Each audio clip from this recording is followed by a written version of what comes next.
I didn't realize how much I rely on that customer or like client interaction. I've had a couple people message me from Fort Collins. They're like, hey, you pierced me, or I got pierced after you left. Hello friends, today we have the wonderful Shayna, also known as Piercings by Twiggy on Instagram.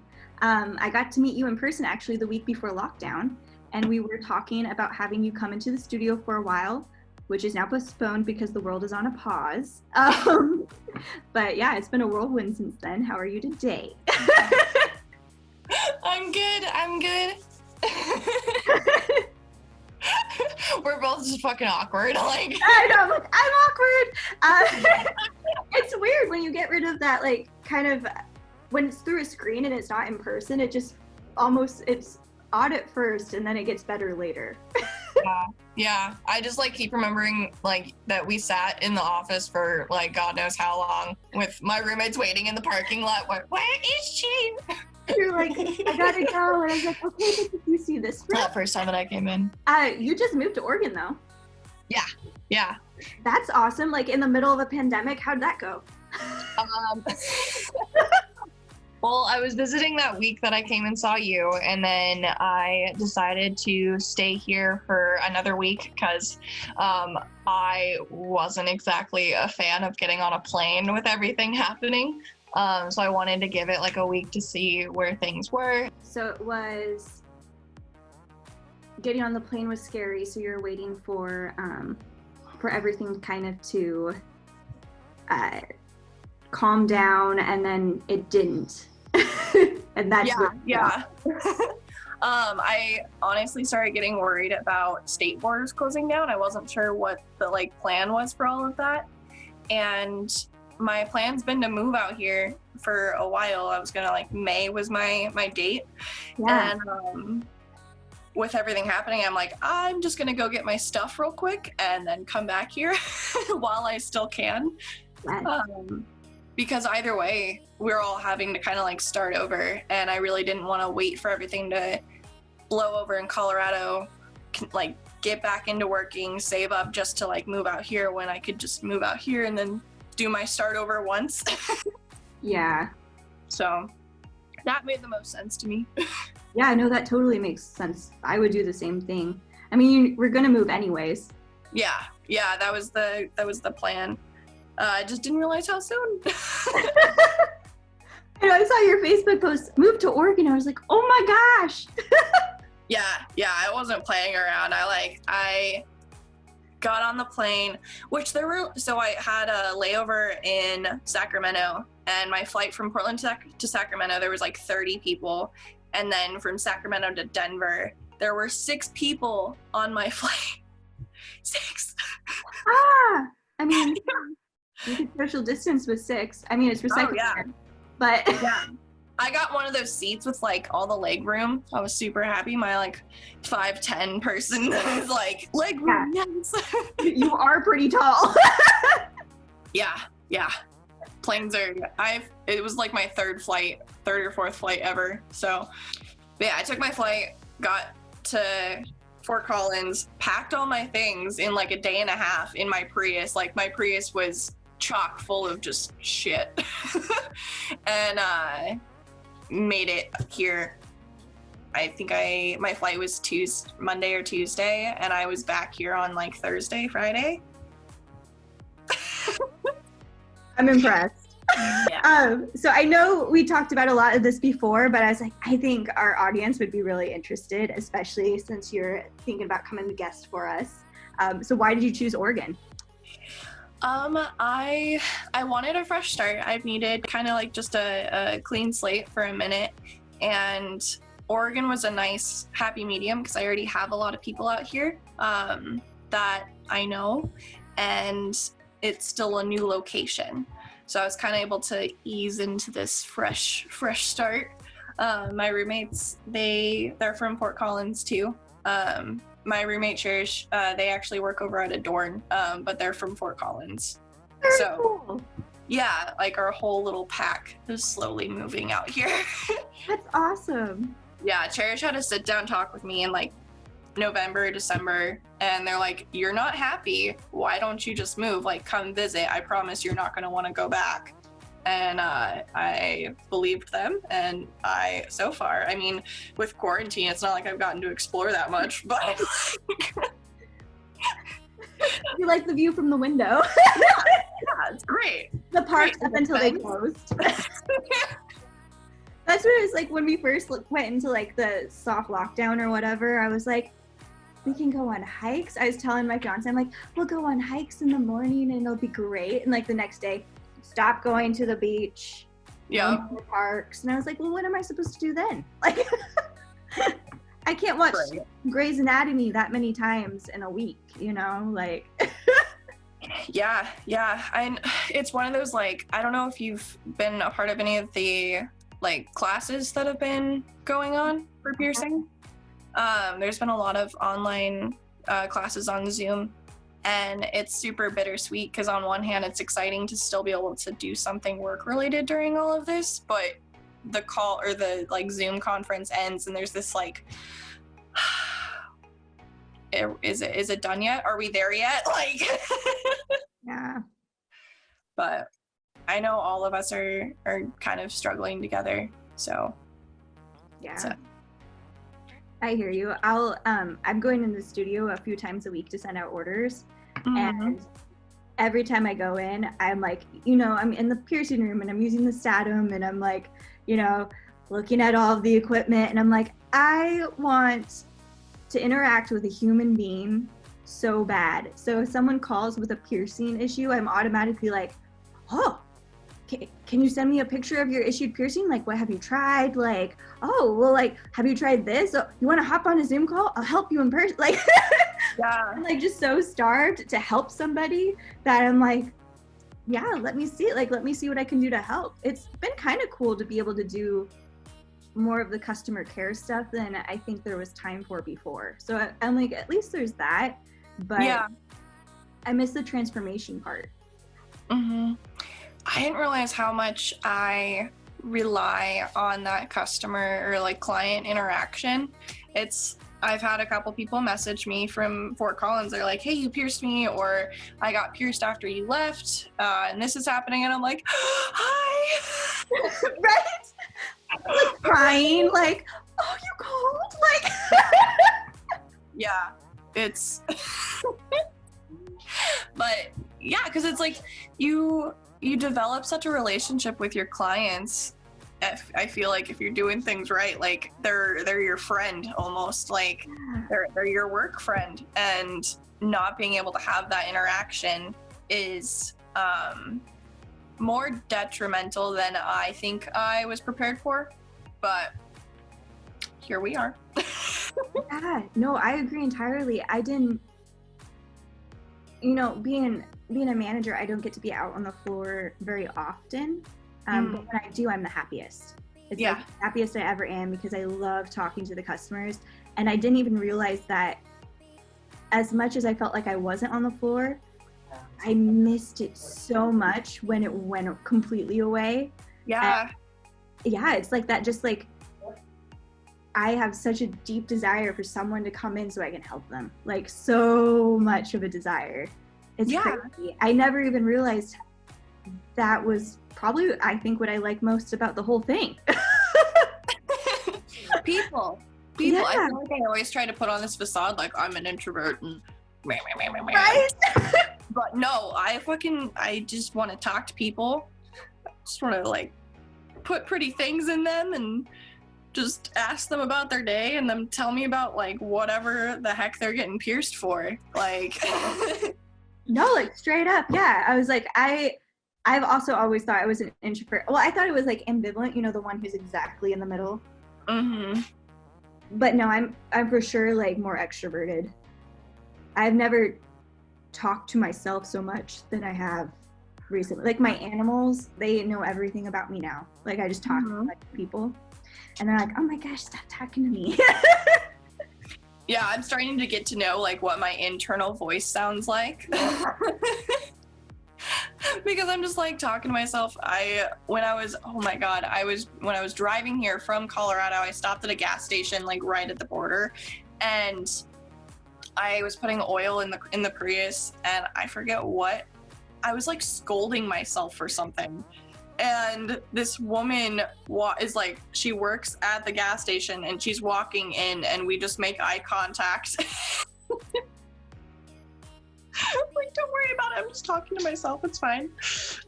I'm engaging with me. Like, it's okay. It's great.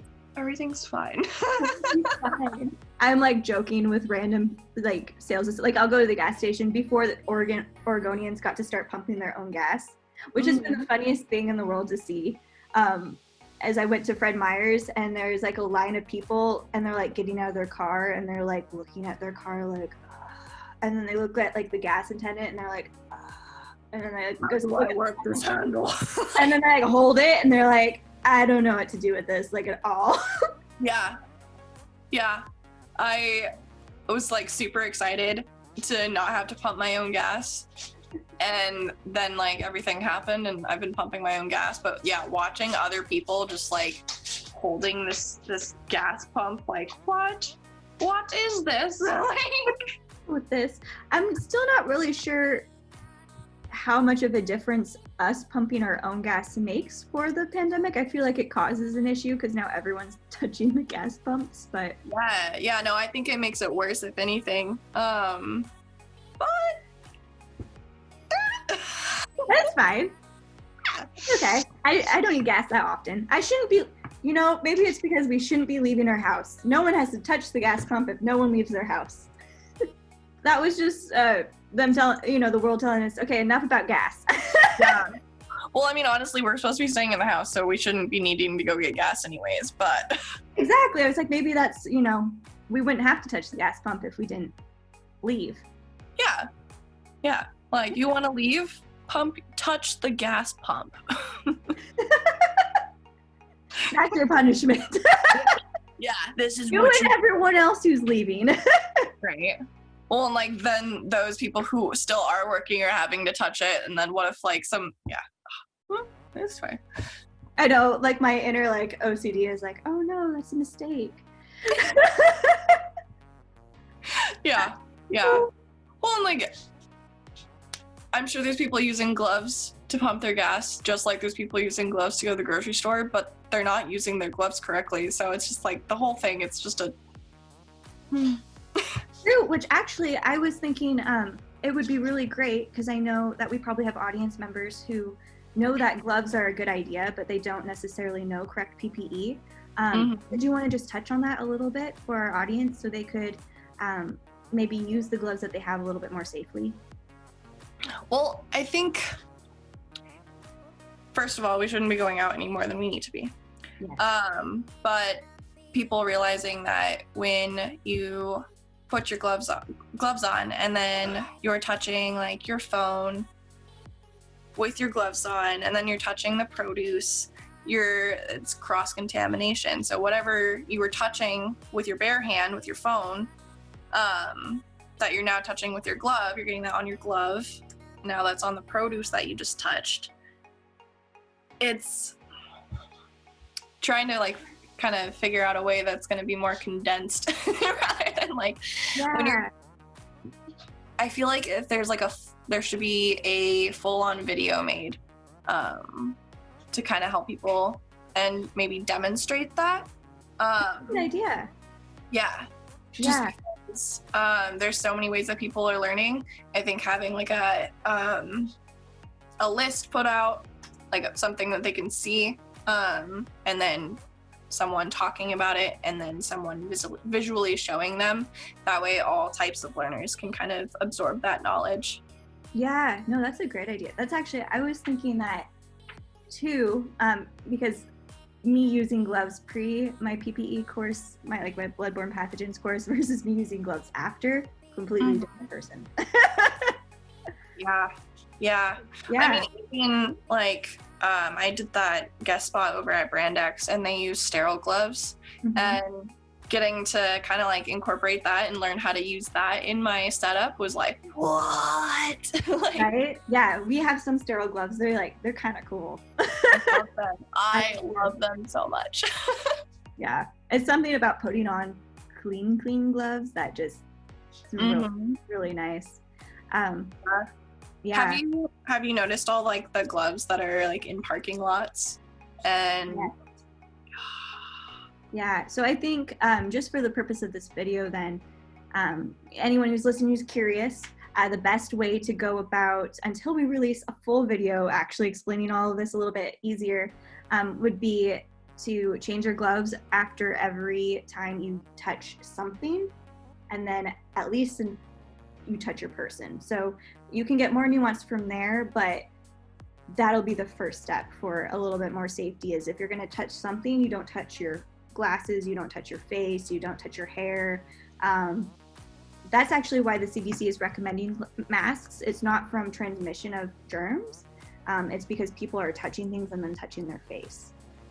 So by covering your face, you're release kind of like decreasing the chance of really getting those germs up in the target zones.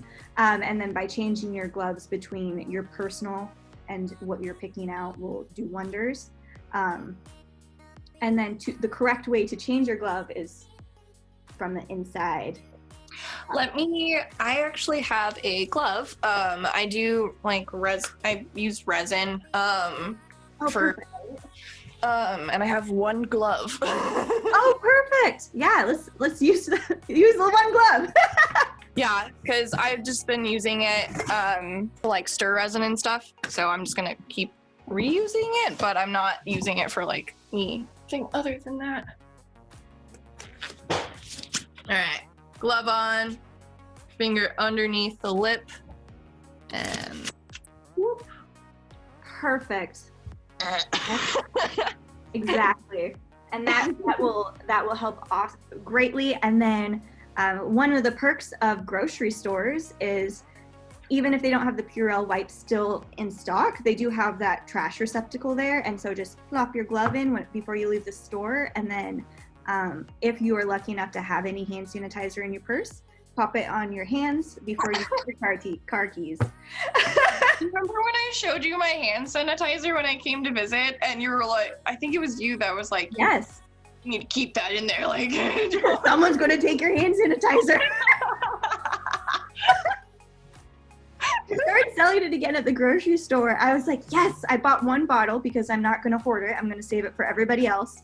And I'm making Sean take it to work with him because he's considered essential because he is a food service. Okay. So I'm like, just use it, please. Yeah. I'm glad that they've been able to keep as many businesses open as they have. I went to the pet store the other day, and they had it set up so that you went to the door, and then you told them what you wanted, and then they brought it to you and everything. Because I mean, so many businesses are struggling right now. But yeah. Don't care. Don't litter. Keep working green. Yeah. Well, and I think also making a list before you go and knowing what you're getting and not picking everything up and looking at it and then putting it back down and picking something else. Just knowing what you're gonna get, grab your box, put it in your cart, call it good. Because the less we're touching everything, the better. Yeah, I think it's, it comes down to, obviously you can't 100% eliminate any risk, but anything you can do will do wonders for the chances of you contracting what's going on right now. Yeah. Well, and there's a lot of videos that go over setting up a clean and dirty side in your kitchen and being able to clean off your groceries. I thought that was super cool. At least the video that I saw. Yeah, that's super cool. Will you send that to me? I love to share that with people. Yeah. Awesome. It's kind of cool to see everything that, we practice in the studio out in real life. Mm-hmm. It's a great way to keep up on it. And so that when we do go into the studio, we're in practice for good hygiene habits. I've trained for this my whole life. I was like, quarantine happened. I was like, yes, I've been ready for this, since day one. Yep. Past almost year of my life, I've been training for, keeping everything sterile. Mm-hmm. Yeah. I think it almost makes it hurt more though when you do see people, because there's trying to find a way to kind of like be like, hey, maybe do this instead, can be taken the wrong way. Yeah, no, I agree. I saw a gentleman in the store last week, and he had his gloves on, and I was like, sweet. And then I was watching him, and he was on his phone the whole time, and all I could think was like, oh no, I know you're trying to be careful, but the general public doesn't have the same training, so they don't really understand. And I was too afraid to say anything to him. Well, and how do you word it too? Because that's like some feedback that I've gotten before, is that sometimes I can be a little bit too wordy, and it can come out as kind of aggressive. And so finding a way to communicate that without it being taken as like an attack. Yeah, no, I totally understand that too. It's like no one want, you know, your heart's not to like criticize, but you want to help. And yeah, I definitely have a hard time with that sometimes too. Like, that's why I didn't say anything. I was like, I don't know what to do about this, so I just left. Yeah. I was like, I don't know. But I guess we've gotten sidetracked, so I'll get us back. COVID, what's going on? This is gonna be every time that we talk. Like, I know. I'm like, do.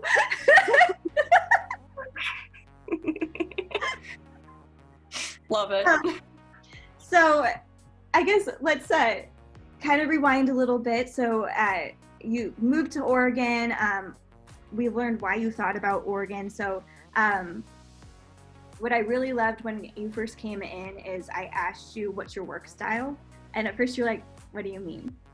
And then I realized, well, this sounds like a job interview, which it kind of was, but I was like, I just wanted to get to know you a little bit better. And what you said was just resonated with me a lot. And it's what made me know that you were just going to be a perfect fit in our studio. And I think that our guests will really like to hear it. So we want to touch in on that again, you know, your work style and how you like to engage with customers, and what that whole process means to you personally. Yeah, because I remember you asked me like how I kind of flow in a studio, and I think I like the studio that I started at, there wasn't a like front desk or counter staff or anything, and so you're like greeter, you do everything, and so I like, you go out there and you get them started on paperwork, and you set up and you help them pick out jewelry, you do everything. And so when you asked me that, I was a little thrown off, because I feel like that's part of what creates that bond between a piercer and a client, is because you're the one helping them pick out what's going to look great in that conch piercing or that whatever piercing that they're getting, and you're getting hyped up with them. And like, they'll pick a piece of jewelry that you really like, and you're like, oh my god, I can't wait to put this in your like freaking out. And then they're getting excited because you're excited, and it makes the experience a lot better, in my opinion. But being able to observe studios that do have counter staff, I think that's kind of a cool thing for those staff members to do. I've like seen a girl talk to a client about like all the different pieces of BBLA and knowing like precisely what name of each stone in each setting, and I'm like, what? Like, so that's something I definitely need to learn. But being able to form that relationship with the client, because you're having such a intimate interaction with them, it's important. It is, yeah. I just liked what you said, because it was like how you worded it was like, well, they're like my best friend. And I was like, that is so true. Like, I have customers that come in and I think about them sometimes daily even. I'm like, oh, I wonder how they're doing. Especially when they come in and they share, you know, because some piercings, especially, you know, some like genital piercings and things like that have so much emotional, I don't want to say baggage, because it's not quite baggage, it's emotional like connection, I guess, to the process. And a lot of it comes from past trauma, or it can come from, you know, becoming who you are now, and like a personal transformation. And so, you know, being able to be a part of that process and then hearing their stories and just feeling like so touched and trusted. Yeah. I think about them all the time. I'm like in quarantine wondering about them, like, oh, I hope they're okay. Like, you know, I hope they're, you know, you get to know their mental health. You get to know, you know, so many intimate details about this person that was a stranger 2 minutes ago, you know? Yeah. Well, and I think that's like the part that I love about it so much, is it's like, it's such a quick thing to happen. They come in and then they're in your chair and suddenly you know so much about them, rather than like a person you'd meet at a bar or something where it takes time to kind of develop that trust. This person's already got that trust. They're letting you stick a needle through their body.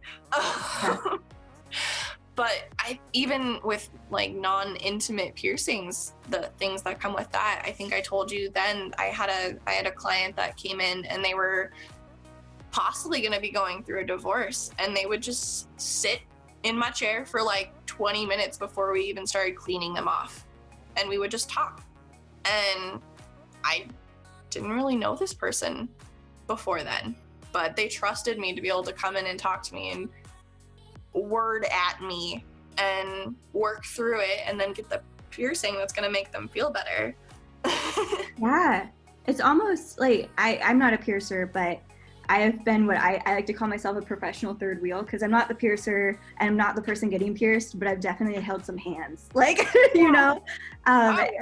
It's a really cool thing to be a part of. I don't know, you worked in food service and so have I, and you do get to know people that way, but it's nothing compared to convincing someone to alter their body to feel more like themselves. You actually have to start to know them in order to help them be themselves. Yeah, something that Cherish and I were talking about the other day is just how much of a ritual piercing is, whether you see it as one or not, because you're getting ready to do this piercing and you're breathing with this person, you're counting with this person, you are having such a different level of communication during this experience. And in my opinion, I view it as a ritual, whether it's spiritual or not. Yeah, no, I agree entirely. And I think I would go as far as to say that, you know, every transformation is spiritual on some level, whether it is like a full-on like spiritual experience, or it's just, you know, I want to get my nose pierced today because my friend got their nose pierced.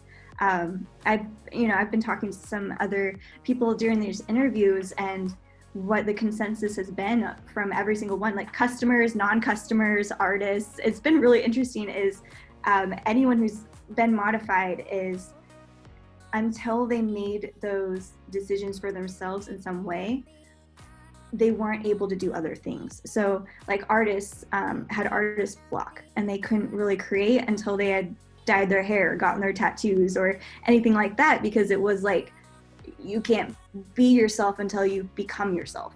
Mm-hmm. And I feel like even with something as small as like, oh, well, I'm 12 and my friend got her nose pierced and now I really want one. And, you know, it's that first step in being like, you know, like a pre-teen or like a teen, like, you know, being like, I see this definition of beauty and I know my own insecurities, and I know that I think that's beautiful and that's what I want to be. And even if it's not even fully comprehended in, you know, in a teenager's mind, it's a really interesting thing to see. And then to talk to these people who did those or pierced themselves when they were younger, and to ask, I know it's like taboo, but, you know, to ask, why would you do that? You know, and then to have them tell me, and I'm like, that totally makes sense. Yeah. I think I brought it up to you when I came in, but nipple piercings, I think they're so cool because of that. I mean, I remember that's like part of why I got mine done is insecurities, and the feeling that just two little barbells can give you, as far as like just making you feel so much better about yourself. Nobody else can see them, but I'm walking around like I'm hot shit, like because I got this piercing that made me finally accept a part of my body that I like struggled with really badly. Yeah, I see that on so many women, especially, or, you know, female identifying, so many faces when they go in that room to get their nipples pierced, and they're like afraid and kind of like, you know, you can see them like in their shell, and then they come out and they're like, I'm a goddess. You know, it's like an instant transformation. They look in the mirror and they're like, ooh.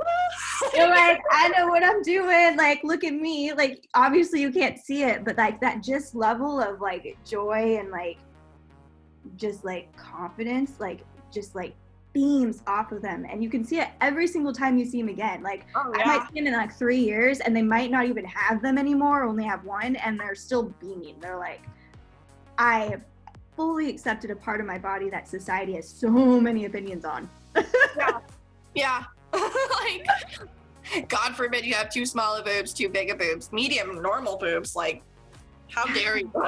It's amazing. So every time someone comes in, they ask me like, does it hurt? And I was like, well, you know, I can't speak for myself, but I'm like, but that smile that I see every single time someone leaves that room tells me that even if it hurts, it's worth it. And usually they end up with it. I live for that face. Like, right? And I go in the room and I'm like waiting. I'm like, are they done yet? Like, cheese. Let me see your cheesy smile. Right? Like, let me see you beaming. Oh, it's such a great experience. Yeah. Well, and I think that's where like being the piercer, getting to facilitate that is just so cool, and you get to be a part of that experience and they remember you. Like, I have made so many clients that I'll go out to the grocery store, I'll go out for a drink, and they run up to me and they're like, oh my God, do you remember me? You pierced this? And I'm like,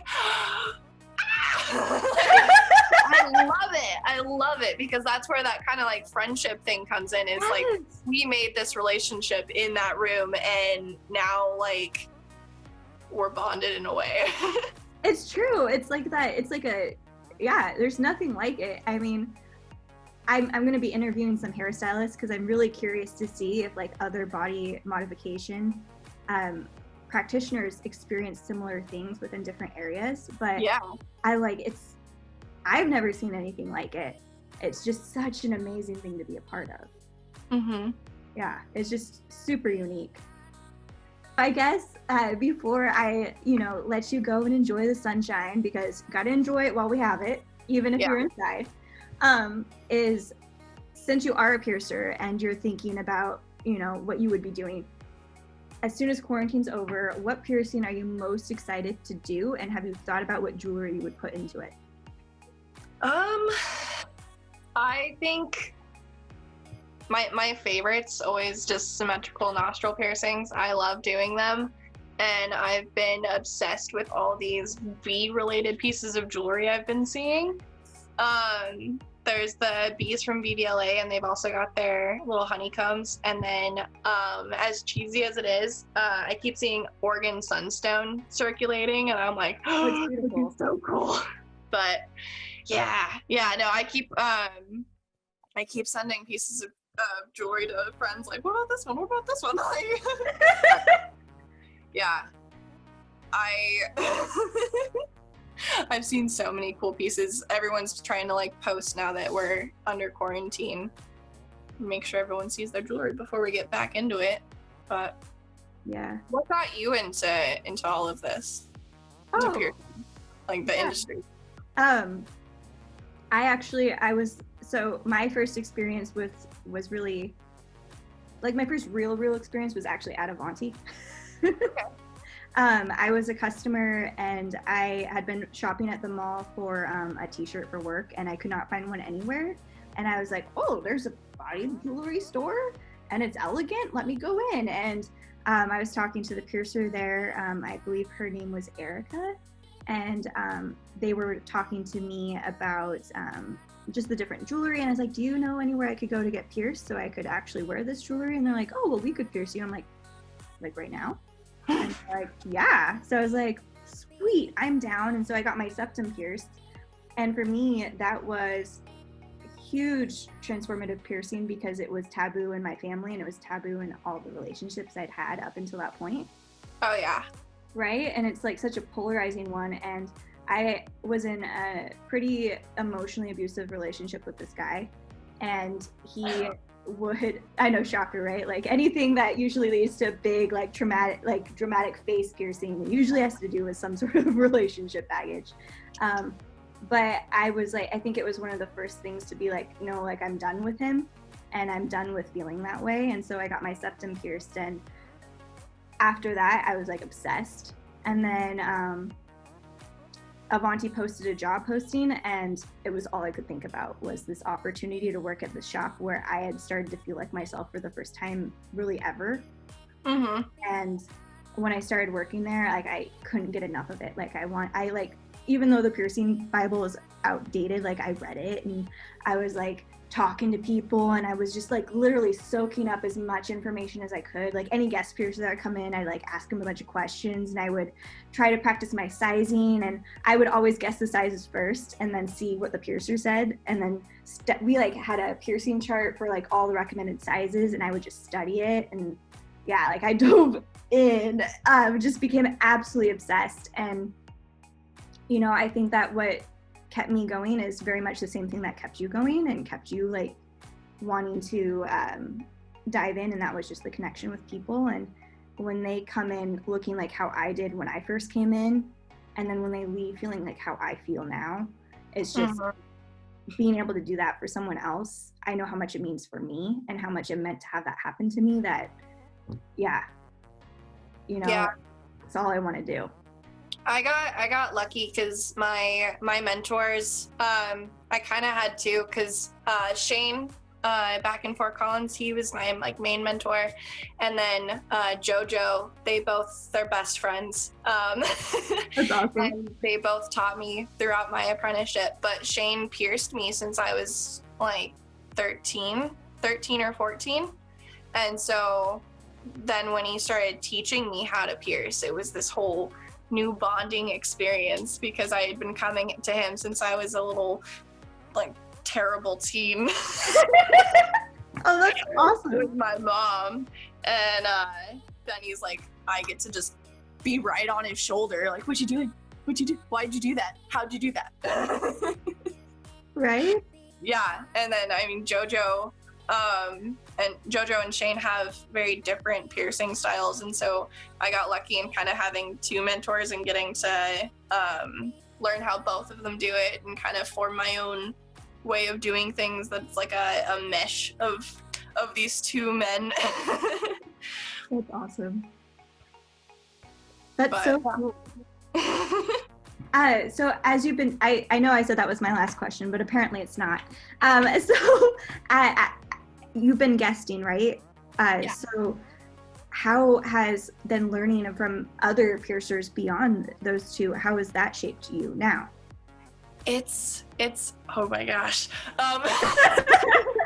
You just opened up a can of excitement worms. Excited. So Brand X was my first guest spot ever. And it was terrifying because so Ryan Roulette had just done a podcast that went over guest spotting, and he had interviewed Brooke Bittens, and they were talking about like, yeah, start by guesting like in your town or in your state. And I'm like, I'm going to Washington. You're my home or my state. Yeah, no, I was absolutely terrified. And that first day was like, it was scary. And then the second day, I was hanging out with Alexander that works there, and I was doing the same thing. I was like over his shoulder, like, what you doing? How'd you do that? And we were talking about septum piercings and how he does them, which is just like super funky and awesome. And he was watching me pierce and kind of giving me feedback. And I got to learn so much while I was there, from both him and Brian. They're both really awesome people. I really want to go back at some point and hang out with them some more. But being able to talk to them and then come back to my mentors and be like, hey, here's this thing that's really cool, like what about this? Or Denise Powers over at Inksmith, she's in Colorado. She's been huge in my growth as a piercer. I reached out to Piercer Babes and I was like, hey, who can I come shadow? And she said, message me. And I started going there like once a month. I didn't get to go there too many times, but she's like taken me in under her wing. And so I can call her and be like, hey, I'm freaking out about this thing. Or I think before I came to see you, I was like, what do I do? What do I say? Like, being able to see all these different piercers' techniques and why they do them, and picking their brains, and then being able to take those and like get a friend or something into the shop so I can try that out, and understanding why they do it. That's so cool. I just want to be a sponge and travel and meet everybody and be right over their shoulder for a day. I hear you. Like, the longer I've been like working in this industry, the more I'm like, now I want to pierce. Like, I just see everybody come in and they do it and they have so much joy, and I'm also just intrigued in the process. Like, it's just so interesting, and there's so many different opinions and so many ways of doing things. Yeah. It's so cool. Yeah, I didn't realize how much I loved piercing until I was like a little bit into my apprenticeship. I want to say once I was like after the hanging out stage where they knew that I was going to actually stay, I realized more and more just how much I live and breathe piercing. It's just, it's not a job, it's a lifestyle. And that's something that Shane taught me from the beginning. Yeah, I mean, it's gone as far as, even though I'm not a piercer, I see people's ears and I imagine how I would decorate it. Oh, yeah. Like, random people, I'm like, oh, they don't, I'll watch TV, I'm like, they couldn't do an industrial. They could do an industrial. They couldn't. They could. Yeah, I was at a hookah bar in Fort Collins, and I saw this person that had enough room for like a double industrial. I was like, you have so much ear. Yes. As I was saying is, I compliment people's ears now. I tell them they have cute ears, and they always are like, it's never like, oh, I like your outfits. I was like, oh, your ears are so cute. Yeah, like you can compliment someone's jewelry and it's totally fine, but as soon as you're like, hey, I love your ears, that's a nice conch. Like, they're like, who are you? Right? Like, I have a friend who almost looks like she has a double lobe because it's split right here. I grabbed her ear and she's like, can I get a second piercing, do you think? And I grabbed it. I was like, can I just tell you what I would do with your ear? And she's like, yes. I love it. Yeah. It's you get that where like you see what piercings would look cool on people, and it's so hard not to make all your interactions with people in your life about piercing. Yep. I was telling someone about the fact that like going out to get a drink or whatever isn't anymore about like genuine making, like, it's not just to meet people, it's to like make clients and make friends around piercing. Like, everything is like, everything's piercing. Everything's piercing. It totally is. It's always, I like see people or hear them talk about like, oh, I'm just not feeling myself, or oh, I just, went through this and it sucks. I'm like, it would help. Yeah. New piercing. Yeah. Because it does. It did for me, like, I'm like, helping you out here. Yep. No, it's sometimes you gotta like pull the leash back and be like, okay, just make a friend for once. You go out. Regular friend. It's so true. Like, stop peer pressuring your friends. Because then that's also like the secondary thing is like new friends and then old friends. I'm always like, what we doing today? You coming into the studio? Mm-hmm. Or like if we do a buy one, get one day, I'm like, buy one, get one day. You could also bring another friend and then you guys could come hang out with me and get your piercings. Yep. Like, it's not even about like selling piercings. It's about the actual thing. Yeah. I mean, I'll have clients that where the shop I was at was located, it was hop skipping away from everything, and so I'd have clients just like pop in the door, be like, hey, and sit down for 15, 20 minutes, not get food, but just hang out. And I'm like, yes. Or they'll talk about, they'll talk about like what they're gonna get next or something. But I love people. Right? We have one customer who comes in, I think it's under the guise of buying something. I really think she just wants to hang out with us. And I'm always like, oh, hey, how you doing? Yeah. Well, it becomes a safe space for people, I feel like. Yeah. So. Yeah. Well, it's a spot where everyone's accepted exactly for who they are. So I think that's probably one of the things about why it's so addicting. Yeah. I mean, that's why I like going to work. It's nice to go to a job where you're liked for who you are. Oh, yeah. Yeah. Not having to worry about like right now I've been thinking about what to do until all of this is over.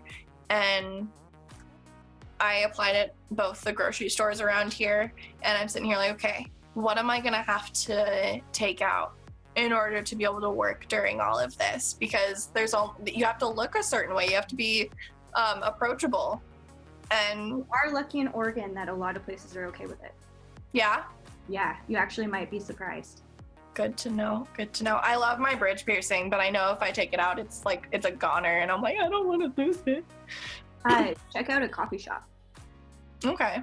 Like the drive-thrus. I would ask them questions about how they're doing their distancing, because sometimes it's a little too crammed to fit more than one person in at a time. But when I worked at Black Rock, I could have any piercing I wanted. Huh. Good to know. Yeah. Restaurants are a little whatever, but... Yeah. Anything, honestly, to get through this, though. Yeah. I'm really glad that you're able to still go into the shop and, like, take orders and get them ready and everything, because at least it's keeping you active. And I feel like a lot of people, it's easy to just kind of, I'm going to stay in bed all day, or... Yeah. No, and I mean, for a little bit, when we didn't really know what was going to happen with the store, it was a lot of that. It was like, what do you do? Like, like you wake up and you don't know what day it is, and oh God, no. Right, your whole entire day, or at least for mine, was like, I got up and I would just eat all day and like sleep all day, and it sounds fun, but it wasn't. Yeah. I've been getting better about not buying snacks at the grocery store, because I will fly through them so quickly. 3 boxes of donuts. You what? I ate 3 boxes of donuts. 1 a week since the shutdown. It's fine. It's okay. I'm just going to end this really quick and do a quick outro, and then I'll keep talking to you. So thank you so much, Shayna, for your time. It's been great getting to catch up, and I'm really looking forward to having you in the studio when we're finally up and running. Yes. Thank you for having me. It's been fun being derailed in conversations. Yes. And I'm excited for this to be over so I can come physically hang out in the shop and be back in all of this. Yes, me too. Cool. All right.